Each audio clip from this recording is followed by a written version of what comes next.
The London leaseholders who are tens of thousands of pounds in debt and fearing for the future due to skyrocketing service charges.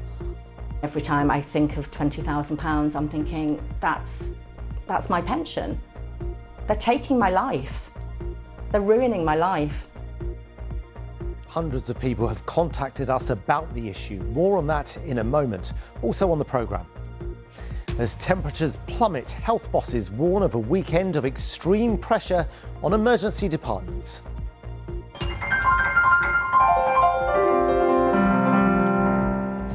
He lost one of his hands in a flesh-eating disease. Now this composer is hoping a bionic arm could give him a new lease of life. And counting every penguin, adding up each zebra and tallying up every tiger. Find out how London Zoo manages its annual animal stocktake.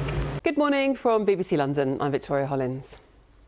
Emergency measures have been put in place to help protect people in freezing conditions across London. Councils and the Mayor have activated an emergency accommodation protocol for those sleeping rough, meaning extra beds are made available. An amber weather warning for snow and ice comes into force this weekend, with temperatures expected to dip below zero. Many of those who live in London's 1.3 million leasehold properties are hoping 2025 could bring change, with the government saying it plans a number of reforms this year. More than 1,000 leaseholders contacted the BBC after our day of coverage in November about the issues they face.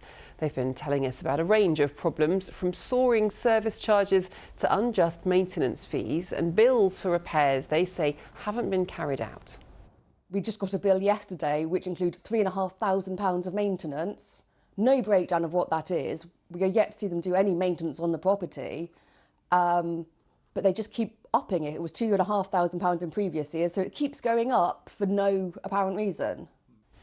One of the capital's busiest roads will again be partially closed over weekends up until May.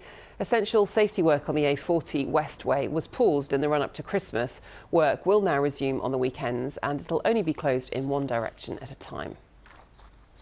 London Zoo is all set to start its annual stocktake today.